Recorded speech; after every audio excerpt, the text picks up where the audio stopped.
Hello दोस्तों, आप सभी लोगों का इस्तकबाल है हमारे व्लॉग में। तो अभी मैं आया हूँ लखनऊ का बॉटेनिकल गार्डन। तो इससे पहले भी मैंने कई बार आने की कोशिश की है। जैसे 1-2 महीने मैं पहले आया था, तब मुझको पता ही नहीं चला और ये पार्क बंद हो चुका था। वैसे ऑनलाइन लिखा है कि ये पार्क 9 बजे खुलता है और शाम के 6 बजे बंद होता है। तो मैंने सोचा कि आराम से 10 बजे के आसपास निकलते हैं और वहाँ पर हम लोगों को अच्छे से घूमने को मिलेगा। लेकिन जब मैं यहाँ पर आया तो मुझे पता चला कि ये सुबह के 5 बजे खुलता है और 9 बजे बंद हो जाता है। ऑनलाइन कुछ और लिखा हुआ है इनकी वेबसाइट पर, नेशनल बॉटेनिकल रिसर्च इंस्टीट्यूट पर कुछ और लिखा हुआ है कि ये इतने बजे खुलता है। और यहाँ के लोकल्स और जो यहाँ के सिक्योरिटी गार्ड हैं, यहाँ के एम्प्लॉयज़ हैं, वो अलग बताते हैं। तो इनको सुधारना चाहिए। बाकी यहाँ पर आया दिल संतुष्ट हो गया भाई। यहाँ पर मैंने आप लोगों को बताया था कि शहर की अमीरी सुबह सुबह काम के लिए निकल जाने से नहीं दिखती है। शहर की अमीरी तब दिखती है जब लोग वॉक करने को निकले। यहाँ पर आया तो मुझे दिखी शहर की अमीरी। और इधर साइड देखिए, ये कमल का पेड़ है, अपने देश का राष्ट्रीय पुष्प। और यहाँ पर बहुत सारे पेड़ पौधे लगे हुए हैं क्योंकि लखनऊ का एकलौता बॉटेनिकल गार्डन है। तो यहाँ पर ज़्यादा पेड़ पौधे हो ही ना, ये कैसे हो सकता है। अभी मैं सामने आया तो गुलदाउदी देखने को मिली थी और इधर थोड़े से जैसे इधर पेड़ लगे हुए हैं तो उसके पत्ते पड़े हुए हैं, पूरी हरियाली है और डॉग्स यहाँ पर भी हैं। तो जिधर कमल पॉट था, लोटस पॉट, उधर से अब हम हट के आ चुके हैं। इधर उसके साइड में ही है तुलसी गार्डन। तो ये थोड़ी अलग प्रकार की मुझे तुलसी देखने को मिली। बड़ी बड़ी पत्ते हैं इसके। पहले तो मुझे समझ में नहीं आया कि ये तुलसी है, फिर इसके ये फूल देखे और सामने देखा तो एक बोर्ड लगा हुआ है तुलसी के बारे में, just like Tulsi is the secret plant, अरे मतलब कि ऐसे लिखा हुआ है।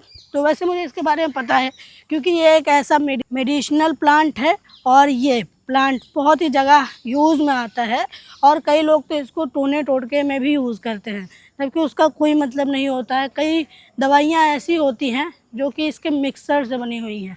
जैसे आपने पुदीन हरा की गोली खाई होगी, जो कि जब वोमिटिंग आती है तब उसको यूज़ में लाते हैं। तो उसमें ये पड़ा होता है तुलसी, और थोड़ा सा ज़्यादा मात्रा में पड़ा होता है उसमें पुदीना, और थोड़ी सी तुलसी पड़ी होती है, और भी कई प्रकार की औषधियाँ पड़ी होती हैं एक गोली को बनाने के लिए। और पूरा क्रेडिट खा जाता है पुदीन हरा।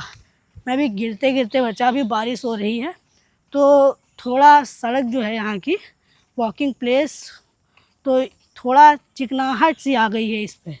तो अभी मैं गिरते गिरते बचा। वैसे मुझको बैलेंसिंग बहुत ज़्यादा अच्छी आती है क्योंकि मैंने डांस सीखा है, तो वहाँ पर मुझे बैलेंसिंग बहुत ज़्यादा सिखाई गई है।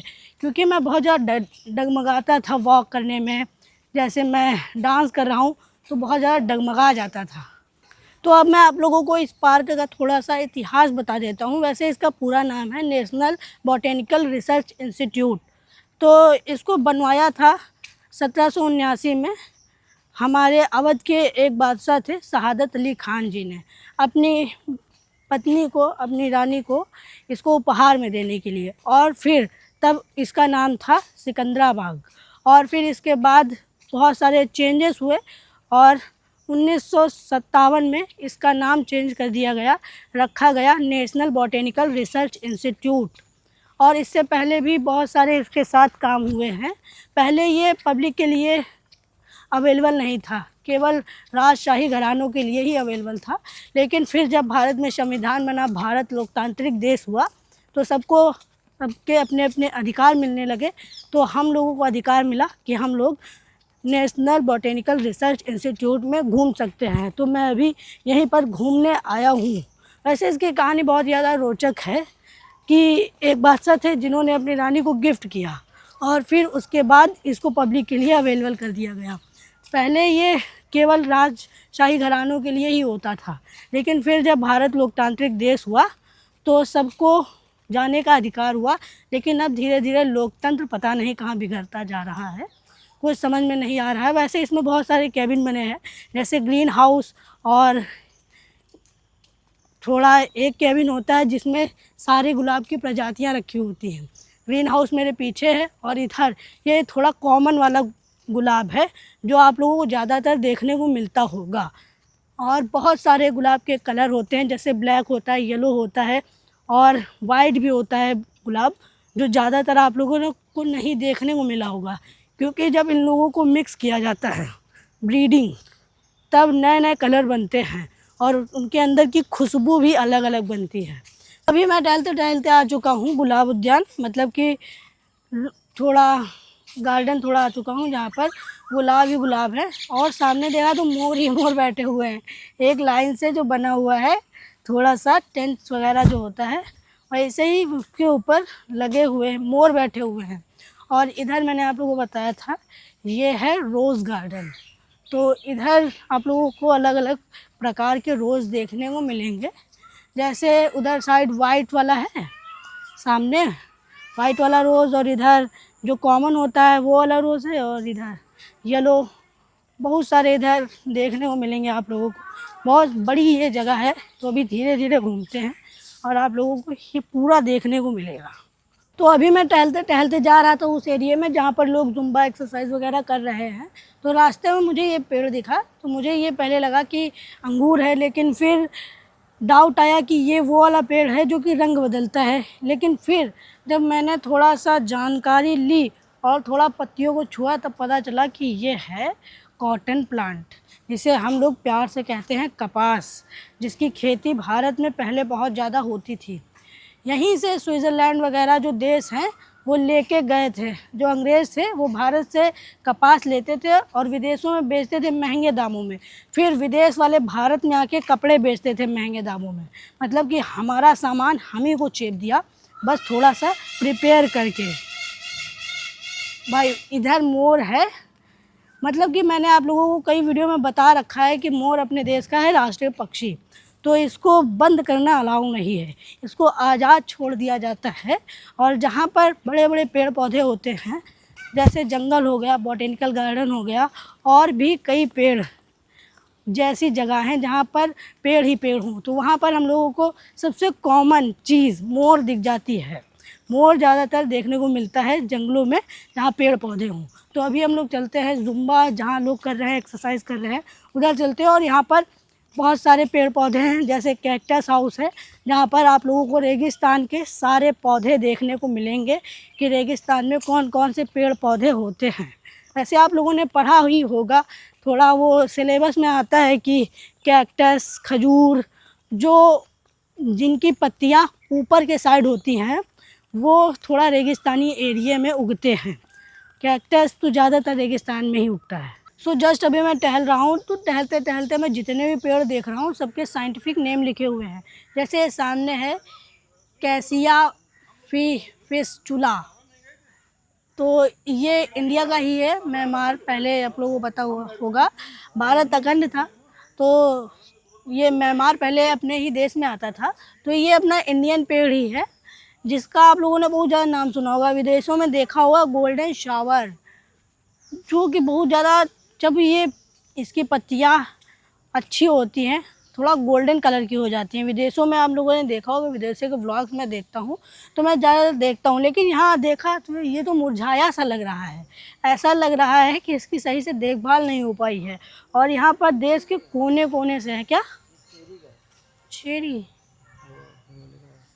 Common name cherry. बाकी यहाँ पर बहुत सारे पेड़ हैं, देश के कोने कोने से यहाँ पर पेड़ लाए गए हैं लोगों को सिखाने के लिए। और कई यहाँ पर पेड़ ऐसे भी हैं जो इंडिया के पहले थे, लेकिन जब पार्टीशन हुआ तो वो पेड़ अलग अलग देश के हो गए। जो मेरा मनपसंद पेड़ था वो यही पेड़ था, जिसको मैं यहाँ बहुत ज़्यादा देखने के लिए उत्सुक था। यहाँ पर आया था गोल्डन शावर ट्री, तो देखा तो यहाँ पर ये तो अभी थोड़ा खिला वगैरह है ही नहीं, गोल्डन पत्तियाँ है ही नहीं, तो थोड़ा सा दिल रूठ गया। लेकिन ये थोड़ा दिसंबर के महीने में थोड़ा सा गोल्डन सा होता है। सनलाइट नहीं पड़ी अभी, लग रहा है गोल्डन शावर जैसे। हाँ, वो थोड़ा पत्तियाँ लग रही हैं, सनलाइट पड़े, और जब यहाँ पर सनलाइट पड़ेगी तब ये बंद हो जाएगा। तो हम लोग कपूर, कपूर देखो लिखा है इसमें, common name Kapoor, name Kapoor. और से है चाइना, जापान, कोरिया, वियतनाम सब जगह होता है। और इंडिया में भी। मैं इधर से टहलते टहलते आ रहा था तो देखा इधर थोड़ा बीच वाला माहौल आ गया, गांव वगैरह का आ गया। गोवा में ऐसे ही बने रहते हैं। बाकी ये तो अभी थोड़ा बदतर होता चला जा रहा है। ऊपर की जो छप्पर थी वो फट चुकी है। इसे ये तो पूरा रियलिस्टिक वाला लग रहा है कि गांव है, गांव में छप्पर फटा है और इधर बाल्टी रखो नीचे पानी चुए। बाकी बहुत ज़्यादा अच्छा है। यहाँ के जो पेड़ कटे हैं उनकी छाल, मतलब कि उनकी जो लकड़ी है उसका तना है उसका यहाँ पर काट के रख दिया गया है, बैठने के लिए बना दिया गया है। और इसी मेरा मानना है कि ये जो है ये यहीं का है, यहीं का सारा सामान यूज़ किया गया है।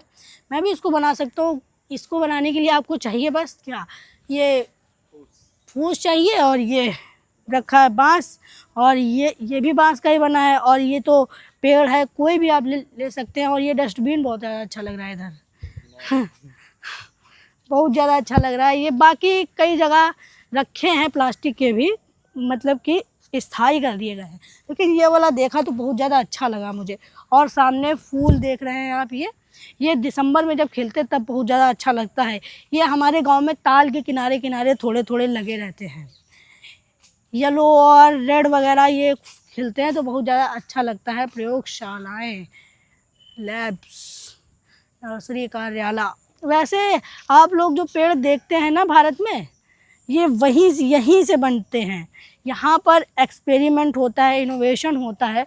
दो पेड़ों को मिलाया जाता है, फिर जो एक पेड़ बनता है वो आप लोगों को देखने को मिलता है। जैसे अगर इन दोनों पेड़ों को मिलाया जाए तो बीच में जो पेड़ बनेगा वो नया पेड़ बनेगा।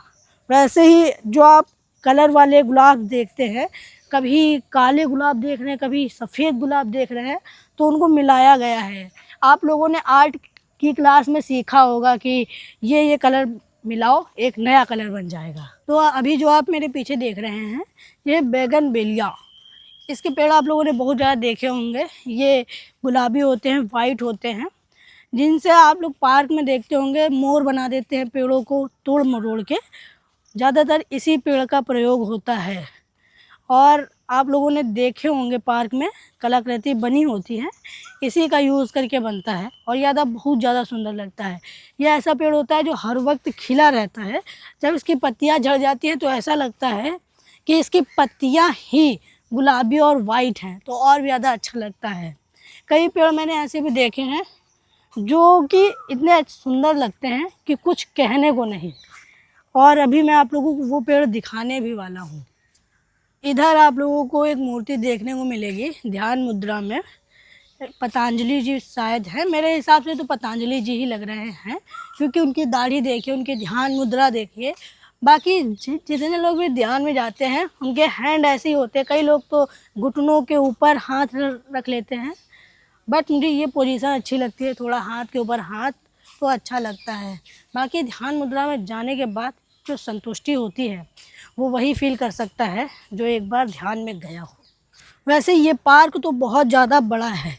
मैंने इसे ज़्यादातर अपनी आँखों से देखा है, कैमरे से नहीं, क्योंकि जो आँखों से फील होता है, जो आँखों से दिखता है, जो एक्सपीरियंस कर पाते हैं हम लोग, वो कैमरे में देख कर नहीं कर पाते हैं।